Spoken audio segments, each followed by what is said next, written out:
లోకేష్లో పెద్దరికం కనిపిస్తుంది. చాలా బాధ్యతాయుత తత్వం 2 అంశాలలో. మంచిని మంచిగా అని చెప్పుకోవాలి, చెడుని చెడుగా అని చెప్పుకోవాలి. అందులో నెంబర్ 1 వచ్చేటప్పటికి నిన్న దావోస్ పర్యటన ముగించుకుని వచ్చినటువంటి సందర్భంలో తను ప్రవర్తించిన తీరు చాలా హుందాగా ఉంది.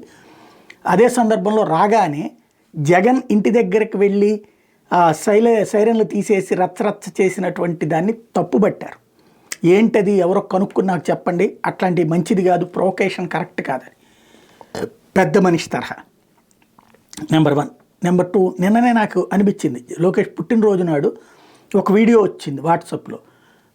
జంగారెడ్డిగూడెం దగ్గర ఒక స్కూల్ వాళ్ళు నారా లోకేష్ అనే ఆకారంలో కూర్చుని ఆడపిల్లలు ఎక్సర్సైజులు చేయటం, ఆ తర్వాత అది డ్రోన్తో విజువల్ తీశారు. ఫస్ట్ వీడియో చేద్దాం అనుకున్నా, ఏంటిది మనం ప్రభుత్వ పాఠశాలలు నడుపుతున్నామా లేకపోతే కనుక ఏమైనా బానిస కేంద్రాలు నడుపుతున్నామా, ఇది కరెక్ట్ కాదు కదా అని. కానీ పుట్టినరోజు అప్పుడు మనం అట్లాగా నెగిటివ్గా చెప్పడం కరెక్ట్ కాదు అనిపించి ఆగిపోయా. సరే వాళ్ళది అట్లా అంటే అదే జగన్ చేస్తుంటే కనుక ఎట్లా అని చెప్దాం అనుకుని కూడా ఆగిపోయా. ఎందుకంటే పుట్టినరోజు నాడు సరే లోకేష్ ఎలా స్పందిస్తారో చూద్దాం అని చెప్పేసి చాలా బాధ్యతగా లోకేష్ అట్లాంటిది నాకు మంచిది కాదు అని చెప్పడం ఎవ్వరూ అడగలేదు.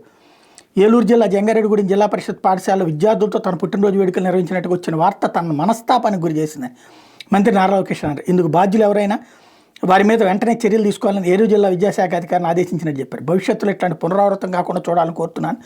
శుక్రవారం ఆయన ప్రకటనలో పేర్కొన్నారు. రాష్ట్రంలోని పాఠశాలలు విశ్వవిద్యాలయాలను రాజకీయాలకు అతీతంగా తీర్చిదిద్దాలని సీఎం చంద్రబాబు నేతృత్వంలో ప్రజాప్రభుత్వం చిత్తశుద్ధితో పనిచేస్తుందని చెప్పారు. నిజంగా హ్యాట్స్ ఆఫ్ అని చెప్పాలి లోకేష్కి.